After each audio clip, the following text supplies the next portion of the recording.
যে সমস্ত ভাইরা মঞ্চের ডান দিকে আমাদের মহিলা দলের মা বোনদের পিছনে দাঁড়িয়ে আছেন, একটু অনুরোধ করবো কষ্ট করে দয়া করে রাজপথে নেমে আসুন।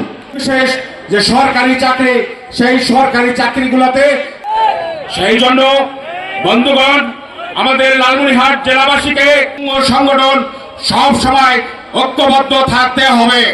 যখন হয় সেই জন্য এই রুটি ভাজার জন্য লালমনিরহাট জেলা বিএনপি কোন রকম ষড়যন্ত্র হওয়ার সঙ্গে সঙ্গে আমরা ঐক্যবদ্ধ ভাবে তার ফাঁসি চাই।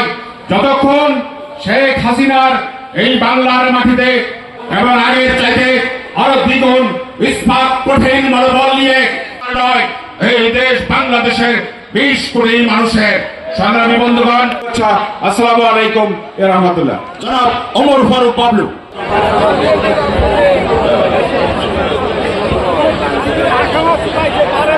সংগ্রামী নেতৃবৃন্দ, আমরা লক্ষ্য করছি বাংলাদেশ জাতীয়তাবাদী ছাত্র দল আজকের এই সমাবেশ স্থলের দিকে এগিয়ে আসছে। আমরা করতালি দিয়ে আমাদের এই ছাত্রদেরকে অভিনন্দন জানাই।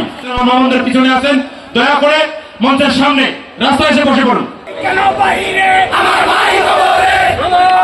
বিসমিল্লাহির রহমানির রহিম। আজকের এই অবস্থান কর্মসূচি সম্মানিত সভাপতি আমাদের মাঝে আজকে উপস্থিত আছেন, মঞ্চে উপস্থিত আছেন বিভিন্ন পর্যায়ের নেতৃবৃন্দ, জেলা, থানা এবং বিভিন্ন অঙ্গ সংগঠনের নেতৃবৃন্দ যে বক্তব্য রেখেছেন। দীর্ঘ 15 বছর যে অপশাসনের পরিপ্রেক্ষিতে আমাদের জাতীয়তাবাদী শ্রমিক দল জিন্দাবাদ, বেগম খালেদা জিয়া জিন্দাবাদ, শহীদ প্রেসিডেন্ট জিয়াউর রহমান অমর হোক। আঞ্জুমান আরা শাফলা বক্তব্য রাখবেন অ্যাডভোকেট আঞ্জুমান আরা শাফলা। বিচারের দাবিতে বিএনপি কর্তৃক আয়োজিত আজকের এই অবস্থান কর্মসূচি নেতৃবৃন্দ, মহিলা দল, কৃষক দল, ছাত্র দল, যুব দল, স্বেচ্ছাসেবক দল, বিভিন্ন